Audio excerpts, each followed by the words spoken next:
Good day, ladies and gents, and I want to start by thanking you for taking the opportunity to review the research analysis. The whole idea behind this research analysis is to give entrepreneurs and small business owners the information they need regarding starting a successful small business. And that's the key to everything that we're going to discuss today is starting and sustaining with your small business. So today's topics of discussion will begin with the benefits of a business plan. Then we will go ahead and navigate through the benefits of registering your business, the benefits of business website, the benefits of utilizing cloud technology, the benefits of online business training, and the benefits of learning business management concepts. All these areas united together help you complete the business journey. So that's what we're going to be discussing today in detail. So we begin the research analysis with the benefits of a business plan. Now, we can talk all day of what everyone tells you of what the necessity of a business plan is, but what we're going to do is dive into the research analysis surrounding the benefits of the business plan. And then from there, we'll move and make a conscious decision on how to develop our business and navigate through the business startup journey. So we begin our research by diving in and understanding the academic research of a business plan. So one, the adequate planning impacts a startup and existing business. So if we don't take the time and necessities and build it into that whole startup process, then the success rate becomes much, much lower. To prevent your business from being in a lower success rate, you have to start by planning. You have to start a business by including a written business plan or some type of strategy, but it needs to be documented and written down. Now, guys, the next bullet point is so important because I support it 100%, where it says it's much more important to spend time building your business but by investing in a planning strategy than just jumping head in and winging it, doing this or doing that or doing it out of sequence. Because what happens is you're going to still circle around and have to come back to that business plan. So I totally support that notion. The academic research supports everything that builds around a business strategy. So once you formulate a business strategy, the academic research supports that and tells you that you have a greater chance of success with your business than you would without a business strategy. When you take the time to build that business plan, it allows you to understand the expectations and theories that are in place surrounding your niche or your object of a business concept that you're trying to build. So this is where we gain that knowledge and our footprint starts to take shape. So ladies and gentlemen, the next slide that I have on here is planning can help your business grow 30% faster. So on the left-hand side, I've listed the competencies such as budgeting, sales goals, improving your business performance. And all of these areas can impact the way your business grows. So if you see on the bottom little red box I have, 71% of fast-growing businesses are credited for planning, for taking that position and planning. 92% of the growth in sales increased the first and the second year because of the planning mechanism. So now on the right-hand side of the graph, you see the types of plans. And I go to talk about that, such as marketing, growth plans, operation plans, strategic plans, and sales strategies.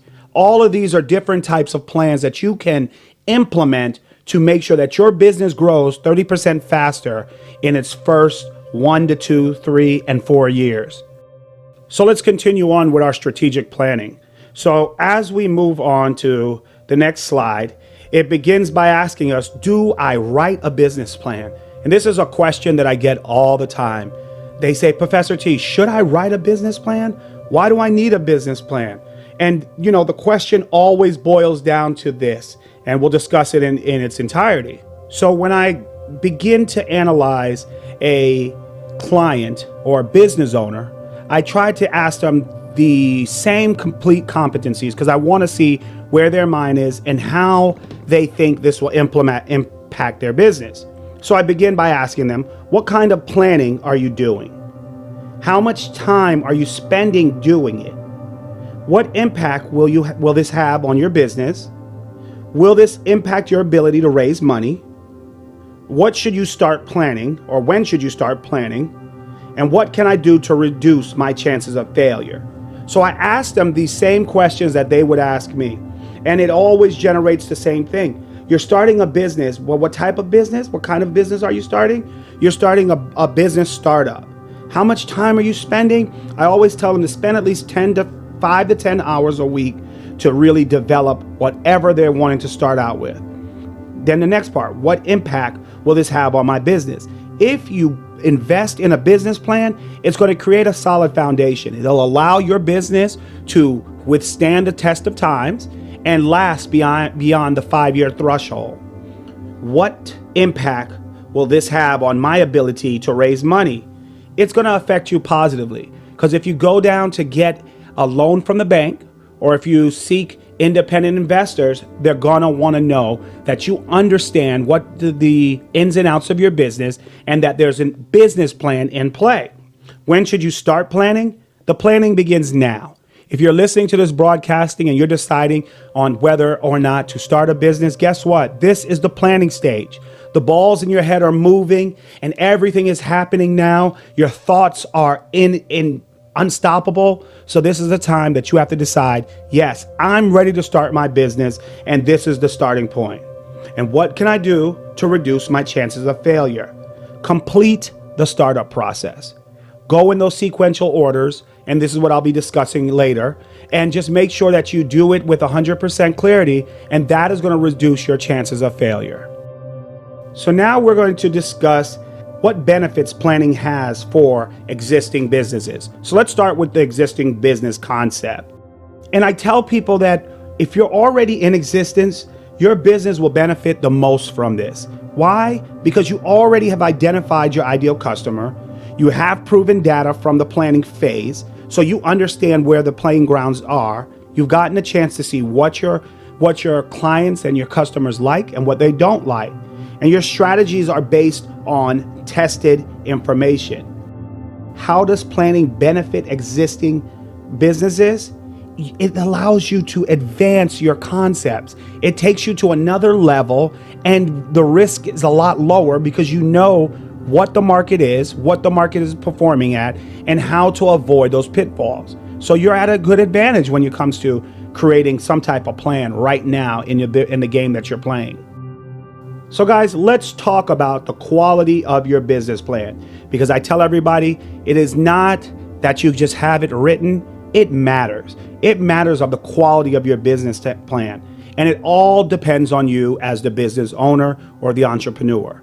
You need to set aside time to create a plan for your business. Whether you're having someone else construct that business plan for you, your involvement is 100% necessary.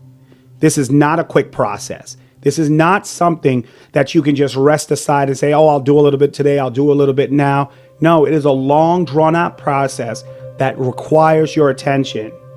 Be an active participant in your business plan. Make sure that you're involved in every section of your business plan. Ask questions. Even if you don't understand, you're the one that's going to have to deliver this business plan to obtain funding or to grow your business. So the best time to ask questions is to ask the questions now. The kind of plan and how you use it matters. And don't let anyone tell you differently. A plan just cannot be made by anybody. There are some highly technical businesses out there that can give you all you need, but are they going to give you the hands-on experience that takes you through the step-by-step, answers your questions, and get your true reaction into the business plan? And that's what you really need to weigh your concepts on. All right, guys, so let's talk about startup businesses. So this is important, and I really want everybody to focus in, because I really take a lot of energy to make sure that the startups get the attention that they need. If your business is just starting up and you're still in the thought and the process of developing your thoughts, then this part of the broadcasting is for you. This is the essential foundation of every business's survival. So when you're constructing that business plan for your startup, you need to create a shorter, less detailed plan. So make sure that this is not a long, drawn out plan, but make sure that it's a smaller and concise plan. Use plain English and non-technical. And that's something that I make sure that we practice in our practice, and that when people are seeking advice from me, I tell them, do not get technical in the language. Make sure that you understand every paragraph of your business plan and that it's easy to read and easy to flow. Now, business owners and entrepreneurs, listen, you've got to continue learning new things about your product and service and the customers, and you have to learn it rapidly because the economy changes daily. So you need to gain an understanding of your product or service and your customers, and you need to understand what changes their minds frequently. You need to create something that I call a strategic profile, and that profile will show how that customer and the product changes and adjusts on a regular basis. Now, the next part is change in strategies frequently, and I'm going to just combine the two of them together. Update regularly. And these two areas require agility and flexibility. The ability to change whenever necessary, to jump from one area, shift gears to another, to make sure that your business can survive. And you need to have that flexibility. You cannot start a business and be in these areas and think that they'll never change, because everything changes around us. The world changes around us. And we have to be able to pivot and change those areas so that we can adjust our focus and really make sure that our business can survive past that 5-year mark. All right, guys, so we're going to shift gears back to our established businesses. So as I mentioned earlier, and on this slide, it tells you that there's a 30% growth rate that happens faster because your business is already established. So the planning phase still benefits existing businesses, and it benefits them at a 30% rate faster. So how come? And we have to understand this. These established businesses understand the product and service and their customers. And how? Because they have a tested strategic profile. So that gives them one benefit and one leverage. But it also increases those knowledge when you're creating the business plan. Now, earlier I was mentioning to the other business owners, the new business owners, that you have to be able to shift and change wherever the market may go. But right now, with the established businesses, the details and strategies are less likely to change because they already have identified their ideal customer and they have shown proven data. So because of this, they're a little bit more structured and they're a little bit more ahead of the game. Now, with this concept, they're going to require a little bit more detailed planning, and they're going to need to test the market in different areas to find factual data to grow their business. And this is what the established business owners need to really focus and hone in on. Now, guys, I love this part of the training because it asks, what will my business plan include? And I clustered a lot of different terminologies and words and clumped them into there because I felt that best identified with what you are going to be up with. So these are different things. So I really want you to either screenshot this page, look it over, or really hone into it, because this is going to be the foundation that we're going to pay attention to moving forward. What will my business plan include? The tool of pivoting or changing strategic direction. So the first technique is honing in on the ability to be agile or agility. And that gives you the flexibility enough to take the company into a new direction while remaining agile and focused, because these are the tools you're going to need to be successful. The next tool or technique is readiness. And that is the ability to be ready to make changes in practices, tools, techniques, and habits. Your ability to remain on guard and ready to take your business in whatever direction you go is going to make you a more proven factor. And then the next function is being able to be adaptable and sustainable. I wrote a really good synopsis on there. I said to evaluate the business results versus your goals. To be able to look at that and know where it's going is going to prove beneficial to you. and it's reflected in the structure of your organization and the customer feedback. All of these things tied in together is going to create sustainability and adaptation for your business. So when you're looking at this slide, it's very plain. It says simple business plans. So when you're creating that simple business plan, take this away, screenshot this page. So if you don't go with us, that you know that whatever person's working with you, that you want this to be obtainable. Plain English, non-technical verbiage. Define your goals and your customers' needs. Make frequent adjustments and learn as much as possible about your business. Those are the simplistic things you'll need to learn to really push your business into the near future. So the first box that I have on here talks about understanding your business with preparation is more important than passion. Because we start these adventures and we have the passion and we have the drive, but what we need is the preparation. We need to understand every aspect of our business plan. So when they ask us, we don't need to rely on the business plan itself, but we need to make sure that we rely on our current knowledge and our understanding of where we're taking our business and what we want to implement into the market. The next tab on there is exactly what I just said, learning every area of your business plan, the objectives, the budgets, and the market. Cannot stress how important that is to make sure that you learn every area of your business plan. The third part really expands on preparation and learning every area of your business plan. Because once you achieve those two goals right there, you'll be able to discuss your business intelligently. And that's the key to everything. You'll be able to discuss the ideas, the target sales, the market strategies, and any other objectives that you want to add into the equation. But preparation and understanding where you're going is going to give you that leeway and give you that leverage. After you're able to discuss your business plan intelligently, it goes into the next part. And I want to talk about this because it talks about a pitch deck. And we're going to talk a little bit more about that briefly. But a pitch deck, guys, is a PowerPoint presentation. And this is how we're delivering our business plans to corporate heads and banks to achieve the funding. But planning in order to explain your business in a pitch deck is our purpose. Because the more we talk about our business plan and the more we develop it, then the more comfortable we are when we deliver it in that pitch deck.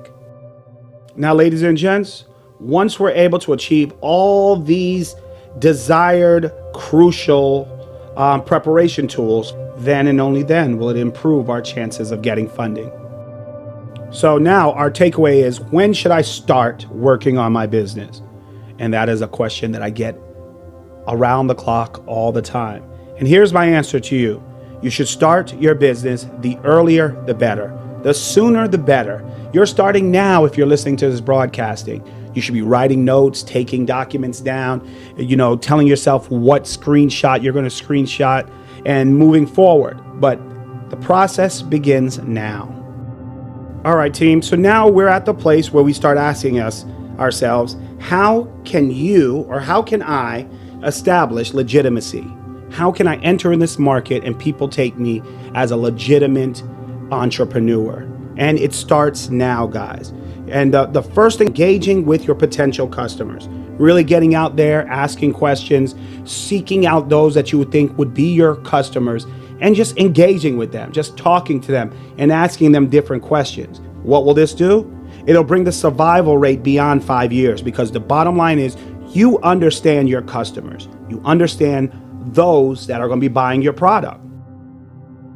Another way you can gain or establish legitimacy is by working with business partners, finding people out there in the game or in the market that have already been there for a while, and work with those business partners. This provides some form of proof of concept so that you can take the business to the next direction.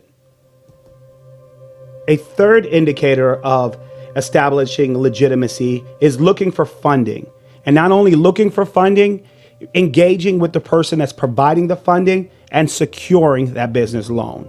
By doing that, that shows the market that, hey, you did all the things that were necessary to prove that you're legitimate and that you can be a player in this game.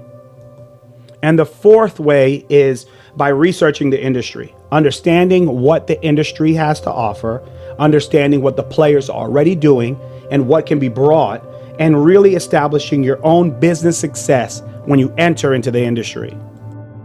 So guys, on this slide, I put in a little information from the Small Business Administration because I wanted to make sure that I'm tying in quotes that really tie into the message. And the Small Business Administration, they said on their page, the importance of a comprehensive, thoughtful business plan cannot be overemphasized. So again, the importance of a comprehensive, thoughtful business plan cannot be overemphasized. So we have to make sure that we're really paying attention to the comprehensive aspects that the business plan needs to have, and to be able to understand every aspect of that plan and to speak about it as if it's our dream, because guess what? It is our dream.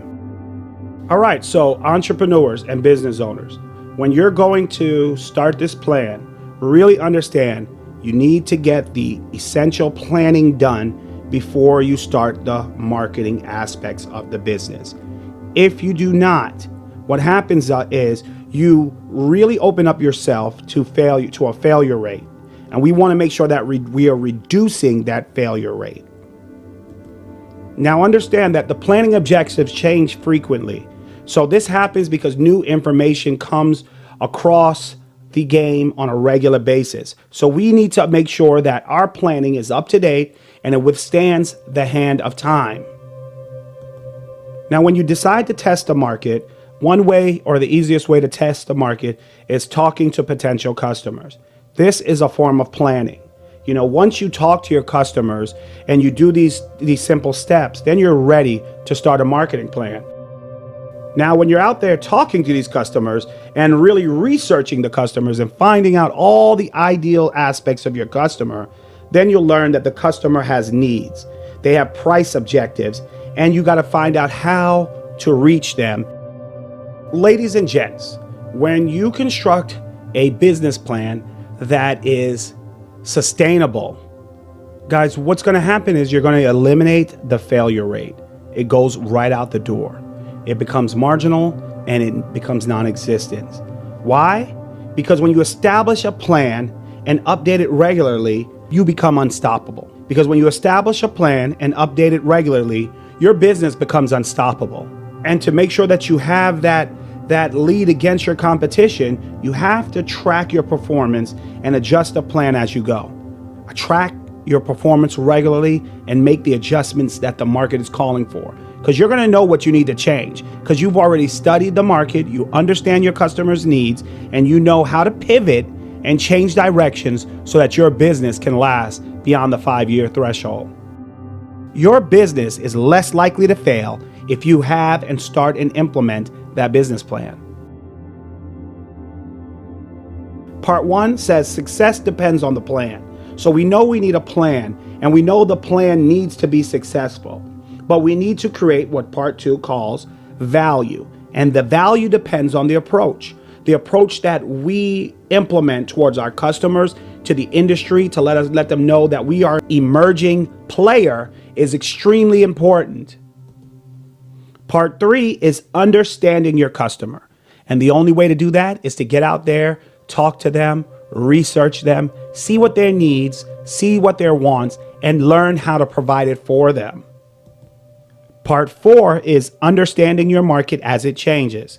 The market changes regularly, so you have to be ahead of that and anticipate what's going on and pay attention to your news and the market in which you live in. And then the dead center says agile and adapt to your strategy. And this is what we talked about before. So you have part 1, 2, 3, and 4. And if they're all functioning properly, then what happens is your ability to be agile and to adapt to whatever strategy that's in place gives you leverage. And that assures that the wheel is functioning and moving cohesively. We need to understand these 3 main concepts. We need to revisit our business plan as often as possible, look it over, make any changes as necessary, and understand that this is not an ending document. It never ends. It's ongoing, so we can make changes today, add something in tomorrow, take something out, and revise and improve the document on a regular basis. This is your blueprint. This is your Bible per se. Every day you should be looking at it, making adjustments, making changes, and writing it down. So let's talk about how we can obtain funding for our business. So who gives these fundings? It's broken up into 3 different categories: government-backed lenders, venture capitalists, and commercial banks. So these are 3 areas that provide funding for a business. Now here's the underlying truth. All 3 of these categories require a formal plan. Who requires a business plan? All 3 of these categories require a formal plan. So normally, business plans should be no longer than 20 to 40 page. And it's also prescribed by the classic planners. So they normally tend to be 20 to 40 page. But since now we're in a new decade and we're in a new era, the shorter the business plan, the better chances they are to get read. So please understand that. And most business plans only require about 5 pages to discuss income, cash flow, and balance sheets. And they need to have a full understanding after they read your after they read your business plan and implement that into whatever platform that they're trying to decide. Now, ladies and gents, you have to fully understand your projections. Any financial projections you put on there, you need to be able to understand it and avoid complex financials. Simplicity, simplicity, simplicity. You have to simplify the path and make sure that it's readable, understandable, and tangible. And the only way to do that is to make sure that you write a comprehensive, cohesive business plan that can go the extra mile. So let's move into the next category. What do business investors want? Mind you, the financial aspects, they want fewer forms and better documents. They want action, guys. And when I say action, they want to know what's being delivered, what action is being delivered. They don't want to work hard to read your business plan to find it. They don't want to go and comb through the spreadsheets, which are not all impressive, but they don't want to have to dig for the information to find it. So they got to make sure that the action is there and is delivered. Now, they also want to make sure that you examine the market. Investors want to make sure that the business owners and the entrepreneurs examine the market. And in what areas? They want to be able to read and understand your business description. They want to know that the market is in the organization and the management, the product and service, and every other area and category that I have listed under examine the market. So we got to make sure that these core competencies are being displayed. All right, ladies and gents. So the next part I want to talk about is the business pitch deck. And a lot of people aren't sure what that is, but let me tell you what that is. It's a PowerPoint presentation that's delivered to an investor or anyone else that's seeking to fund your business or take your business to the next level. So that was just a short description of my interpretation of what the business pitch deck is. So let's read the official terminology. What is a pitch deck? It's a presentation of digital slides which summarizes your company. It can be presented or sent to potential clients or investors. The deck includes all required information found in your business plan. It's a digital slide presentation filled with color. It should be a deck of at least 15 to 20 slides, and it shouldn't last more than 20 minutes. Now, the business deck is the new industry standards, and this is what a lot of businesses are requiring and a lot of financial investors are requiring, because it shows them that you have a great knowledge when you present your business pitch deck. When you create the pitch deck, you have the ability to present it into a large crowd, or you also have the ability to email it out to specific investors. But time sensitive is everything, because this is not something that you just want to send out free willy-nilly to everyone that's interested. You want to make sure that you properly vetted them and you understand that this is a potential investor, and that you have a lot to gain when you're sending out this sensitive information. Mind you, please understand your business plan is extremely sensitive. This is not something for everybody to see because it has all of your strategies and it has all of your competencies to make you successful. So I wanted to leave you with that part of the business plan so that you can think along those lines and apply all this information that we spent the last 30 minutes really indulging in. All right, guys, so stay tuned. And I thank you for staying with us this long. We're planning to move forward with our conversation and we'll move into the next area. We're going to dive into the next section, which is the benefits of registering your business.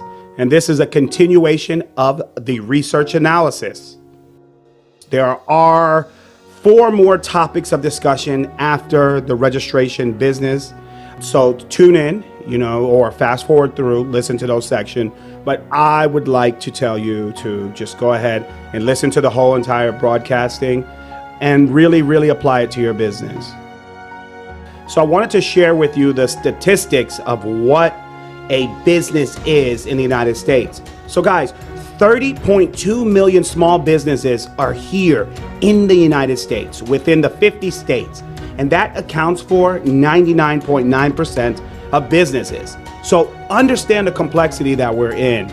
If you don't go through with that business process, you're not going to be a part of the change that we need, the innovative change that America needs today and tomorrow. Registering your business with your local and state government will provide you tax benefits. And that's one of the most important things. People always tend to ask, what tax benefits will I receive? Well, it all boils down to whoever does your taxes. But let's talk about what are some of those tax deductions, okay? So on this particular slide, I have 10 of the most common tax deductions that are provided to small businesses. As you can see, you can get tax deductions for the advertising money that you spent in the year, professional services helped build your businesses, such as myself. This is considered a tax deduction. You can get tax deductions for taxes and licenses, whatever you paid, your annual fees and whatever taxes you put into your business, insurance, home offices, all of those things count as tax deductions. So this is just a window into what you might receive as a business owner in terms of tax deduction. So when you register your business, guys, it allows all entrepreneurs and business owners to become eligible for a business bank account, which is so vitally important. Even if your business is not generating the revenue that you wanted to have, it's very important that you keep that business account open. You pay that monthly fee, because a lot of these business accounts will have a $12 monthly fee just to keep it open. And it is a sacrifice. And when I first started out my branch of the business, this is what I had to do. Keep that bank account open with them, pay that $12 fee. But the best part about it is tax deductible. You can get that money back at the end of the year for the money that you put in to keeping that bank account open. When your clients notices that you have a business bank account, when you're writing them a check or you're referring them to your business bank account, what it does, it proves that your business is properly registered and it's a legitimate establishment. And it also, for your own personal use, it separates your personal funds from your business activities. This business account will also give you a professional appearance, allowing other people to understand and know who you are by you specifically using your business name. And it also allows you to separate and record all your business transactions in one place, and it allows for tax deductions, and you can have multiple account users on that business account. So the business registration process allows entrepreneurs to become eligible for business loans. And I know this is a topic that's very dear to so many people's hearts, but business loans is what we need, especially in these times, to really take our business to another level. And we cannot discredit ourselves from that process. We can achieve business loans. So when you're applying for these business loans, let's talk about what they require. Small business loans require proof of business registration. So that was the main thing. You gotta register your business. Lenders and investors require documentation and registration as well. If they wanna lend you the money, they wanna make sure that you're properly meeting the state standards and you're doing what you need to do as a business owner to protect your business to the next level. So when you register your business, it also gives you the opportunity to obtain business credit cards and reasonable interest rates. So that's going to be necessary for your business when you're growing it and you're also seeking loans, because that's going to help you get that credit score, whether it's your personal credit score that you're using or the business credit score. It's going to allow you to get to the level that lenders see and require when they're giving you business loans. The loan is lent to your corporate entity. So understand, when you're getting these business loans, it's not liable to you, but it is liable to the business. One of the things we have to rely on is our credibility. We need to make sure that we're obtaining a credibility that increases your brand awareness. We have to make sure that the brand is expanding and people are becoming aware of who you are as a company. One of the benefits you will receive by registering your business and achieving business credibility will be growing your online traffic and locating business leads. A few other benefits you will achieve will be trustworthiness, respect, responsibility, and integrity. These are core values that every business should be trying to achieve or achieving on a regular basis. You'll be setting the standard for the industry. It'll lead you in a way where you'll become an industry specialist or a leader. Once you register your business, you are now eligible to receive supplier discounts. So they're working to make sure that you're stable and that you're receiving the goods from a credible, reputable organization or company. But before you can even get to this place, by registering your business, this automatically allows you to really reach out to these vendors and suppliers, because there are so many limitations and regulations from a vendor and supplier if you do not, one, have a business license, or if you're not registered as a business entity. So this qualifies you for wholesale small business rates to reduce costs.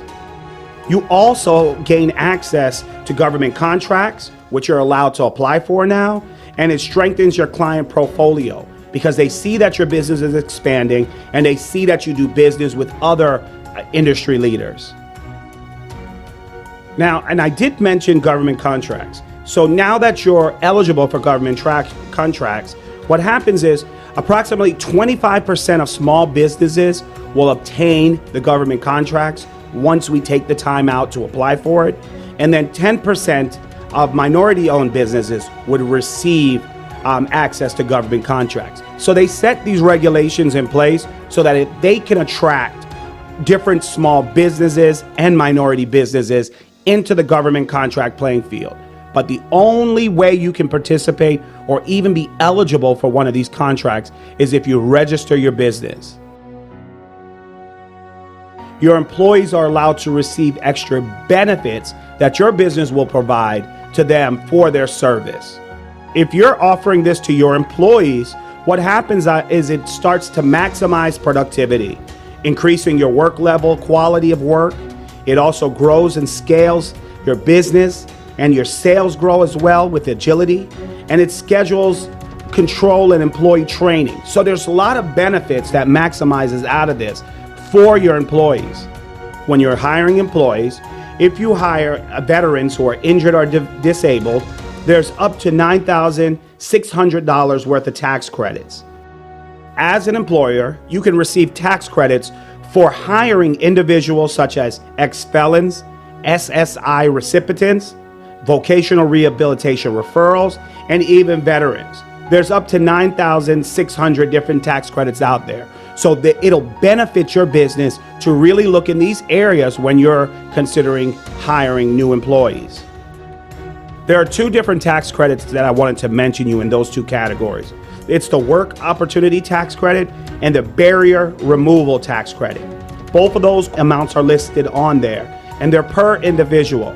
So really consider that as an option. So I want to take the next few minutes before I close out this section of the research analysis to describe to you what the registration process should include. So when you're looking for that person or that team and organization to register your business, these are a few of the things you need to look for. First, make sure that what your requirements include is 100% accuracy, efficiency, accountability, and your full attention.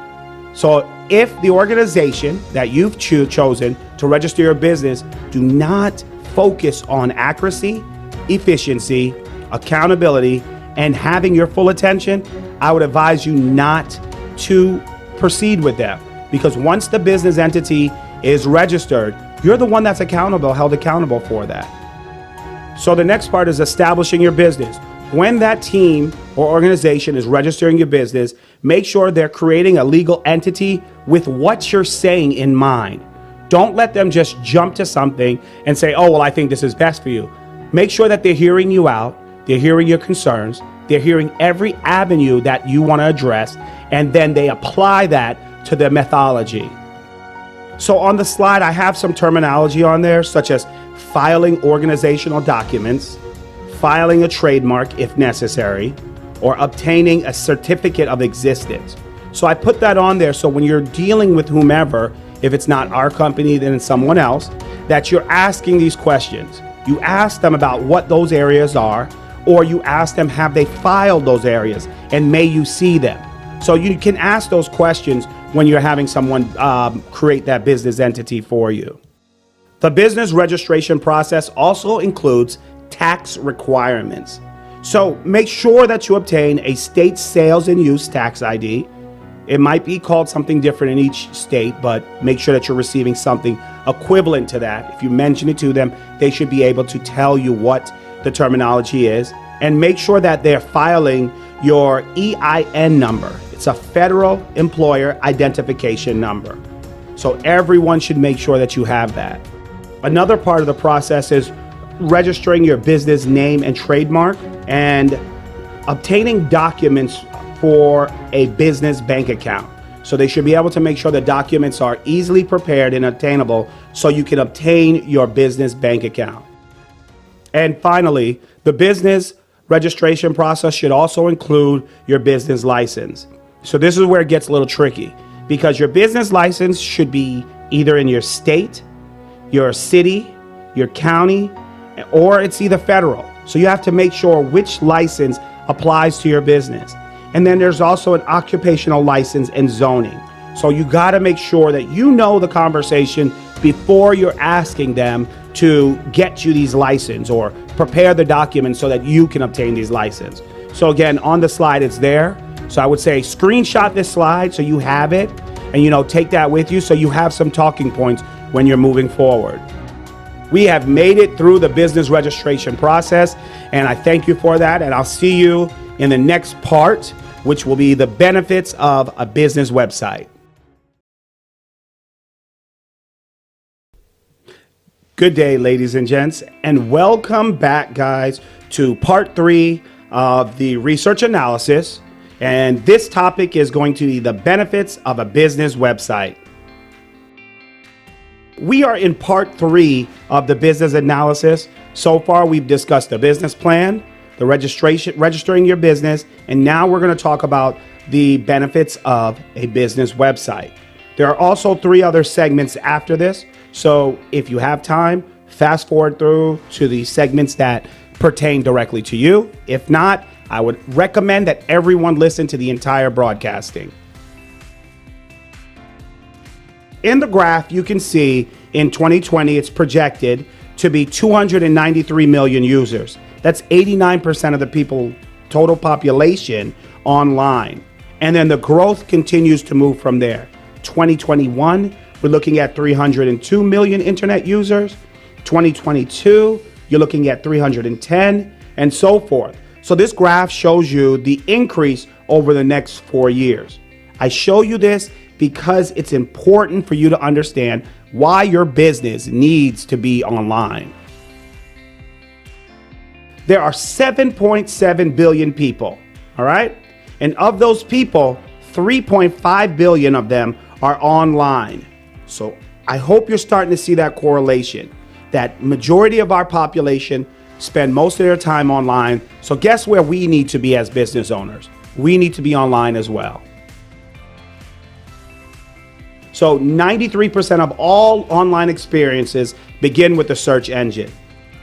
People go into their Google accounts, their Yahoo accounts, even their Facebook account, and they start searching things. And when they start searching things, guess what needs to show up?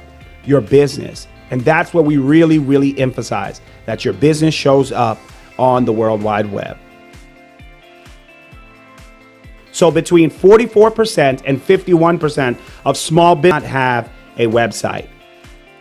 By not having an online presence, what you're doing is telling other business owners to go ahead and use all the clients and obtain all the notability and have a presence that's benefiting them, and that you're not going to even enter into that market. But what I'm here to tell you is you need to consider a business website. You need to enter into that market and obtain your share of customers that are online. A business website has a plethora of benefits. So I listed a couple of them on here because I want you to understand what you'll achieve by having a business website. You're going to be discoverable. People are going to know where you are, know what you have to offer. You're going to receive credibility, because most times when people are looking at different businesses, they want to know if they have a business website so they can look more into it. You're also going to enhance your online presence.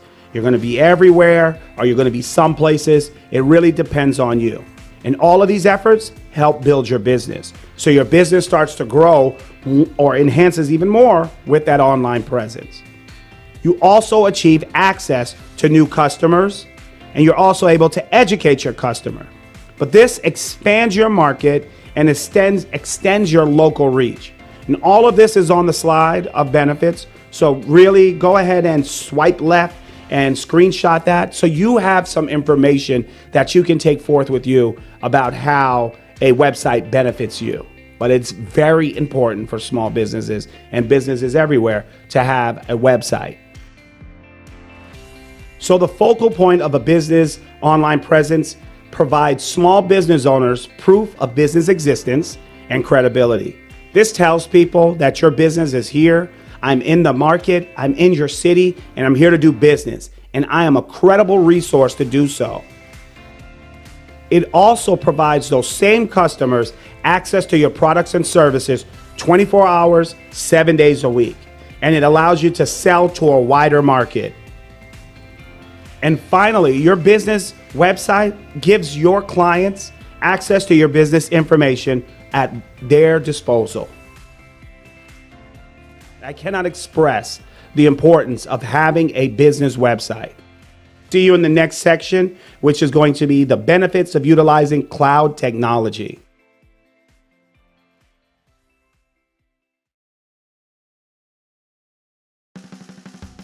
Well, good afternoon, ladies and gents, and welcome back to part 4 of the research analysis.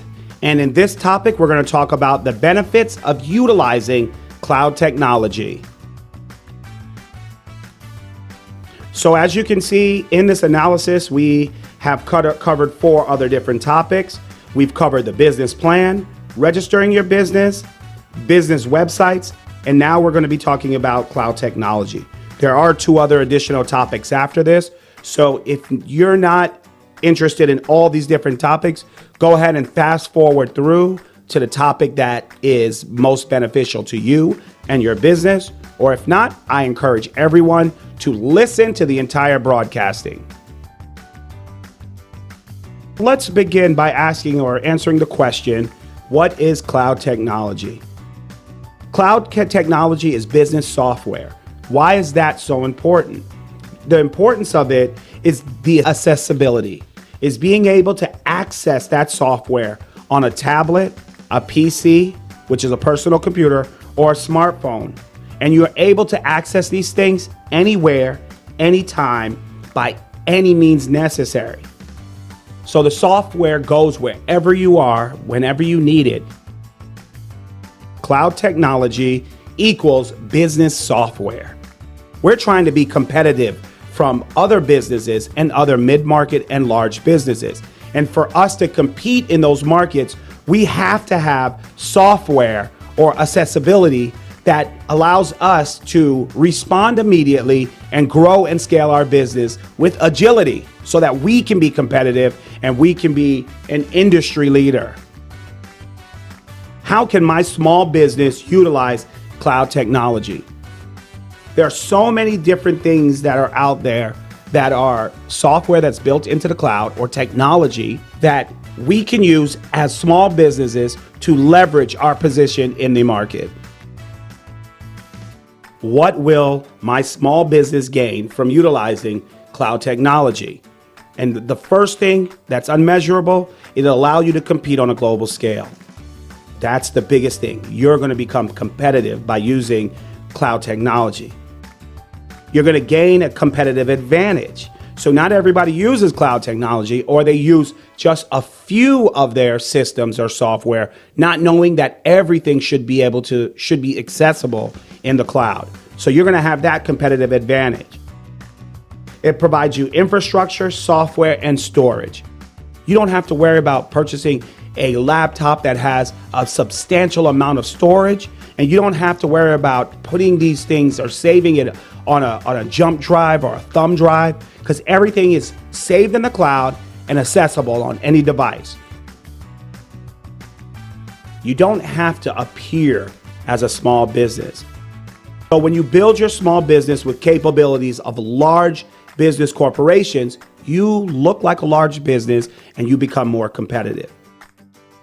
When you use accounting software, Microsoft 365, or even a business phone that's built in the cloud, you appear to be as a large business. And those innovations and those innovative tips allow you to become more competitive, and it allows you to focus on where you need to be. Business owners and entrepreneurs, the benefits of cloud technology are simple. It boils down to two different statements, and I have them listed on this slide. It provides scalability, flexibility, and this is all used to grow your business. It also provides better security and automatic updates, and you're more secured when it's in the cloud. I'm providing you business benefits for using cloud technology. It allows you to better collaborate and work remotely. You don't have to be in the office every day to work when you're using cloud technology. You can be across the country, across the world, and still have access to these platforms. It's easily accessible software. The software is built in the cloud.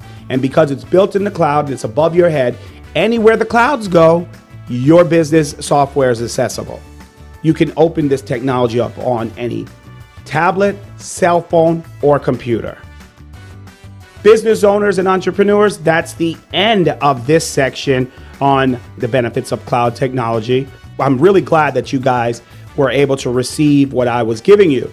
So I will see you in the next section, which is the benefits of online business training.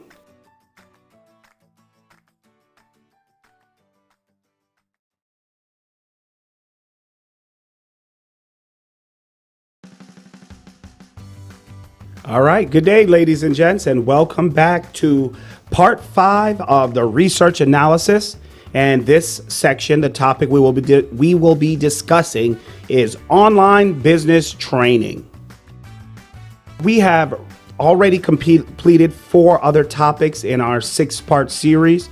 We've discussed the business plan, business registration, business websites, utilizing cloud technology, and now we'll be discussing online business training. If you're not able to listen to the entire broadcasting, I would suggest go ahead and fast forwarding to the sections that pertain particularly to you and your business. I would recommend that you listen to the entire 6-part series. The slide really describes what you're achieving through e-learning solutions. So you can receive every area of training online: marketing, cloud technology, payroll, management, operations, and the list goes on. The training becomes standardized and it's scalable. You're able to use it in any different area of your business. And it also introduces you to the use of current 2020 technology. And this technology will go beyond 2020.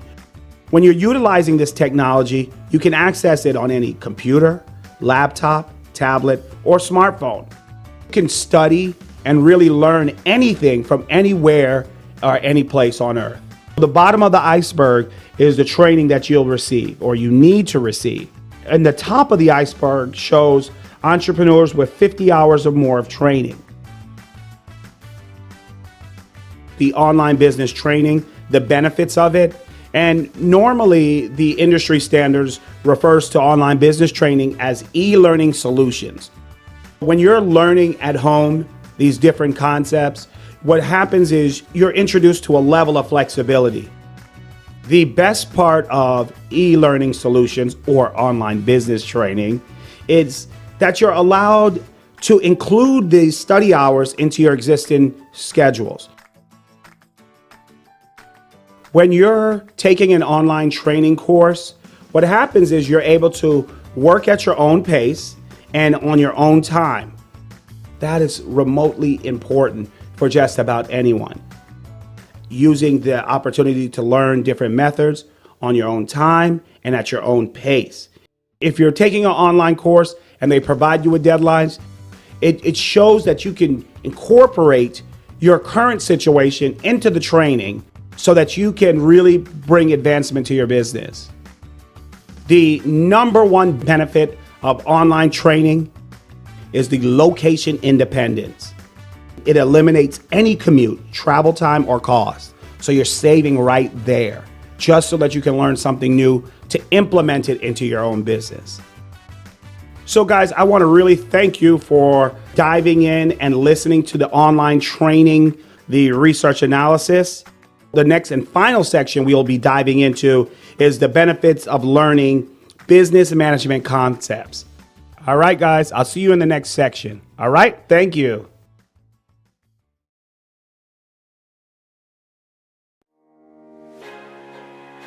All right, ladies and gents, we've made it. We are at the final section, which is one of the most important sections of the entire research analysis. This section is titled, The Benefits of Learning Business Management Concepts. To recap where we've been and where we're going, we've already covered 5 of the 6 different topics. The first one being the benefits of a business plan. The second one, the benefits of registering a business. The third section, the benefits of a business website. The fourth section, the benefits of utilizing cloud technology. The fifth section, the benefits of online business training. And now the final section, the benefits of learning business management concepts. Business management concepts is one of the most popular subjects for universities and colleges worldwide. Why can't we, who decided to just go right into business where we are in our current circumstance, why can't we have the opportunity to read or learn about the business management concepts? Let's start out and answer the question, what is business management? It's all activities and responsibilities associated with running your organization. Anything you do to run your business is business management. Whether it's making decisions on payroll or marketing and advertising, what business management can include? Monitoring the business, organizing the business, implementing the business. All of those are different concepts of what business management can entail. Organization needs a strong and consistent manager. If you're going to be the business owner, CEO of your company, you're going to have to be a strong manager. You're going to also have to make sure to hire consistently strong managers under you. The business manager is going to need to know all of those concepts and utilize the training in a real world scenario. They need to also make sure that they're personalizing the process, because we don't want to make it seem like it's robotic. Largest task of all of a business manager in a small business is to be agile. They need to be able to adjust and fluctuate one business activity to the next. So they need to be able to have that multitasking skills.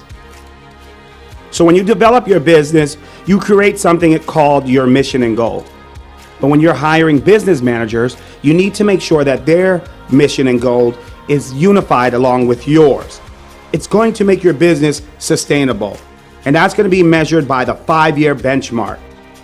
To build and maintain a successful and prosperous business, your business managers and yourself must be on a unified mission and goal. When your business is able to survive beyond the 5 years, that's what we at Montfichet and Company consider business viability. Business viability will always be measured by the long-term goal. That is what we put in place as the 5-year growth rate.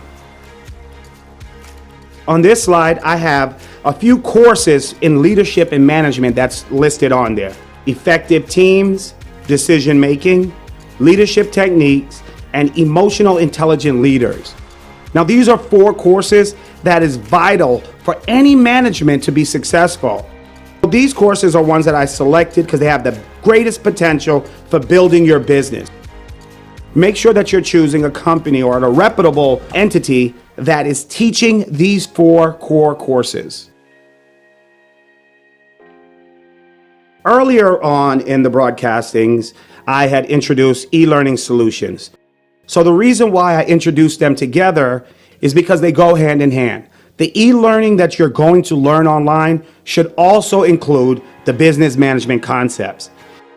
The developing stages of your business begin to form and allow you to be successful when you're moving forward. And when this development stage starts to take form, it empowers the business owner. It empowers you to dig deep inside and find a leader that leads your team successfully. When your skill set is shaped and formulated earlier on, it begins to allow you to lead your business and your business partners and subordinates to successfully thrive and strive in every way, shape, and form. The business startup journey. The graph shows where your business is today and where your business needs to be in 5 years. And that can only be measured by that 5-year benchmark. What measures that is profitability, sustainability, and viability. Once you're able to achieve all 3 of those within the 5 years, then you have made it. You have done what is necessary for your business to grow and to flourish into the future. So the business startup journey, it starts with an effective, efficient business plan. Then it moves into a business pitch deck. Then it registers your business. Then we work on a website. Then we move on to online business training. All right, ladies and gents, there we have it. It's official. We have went through the entire research analysis for starting a small business.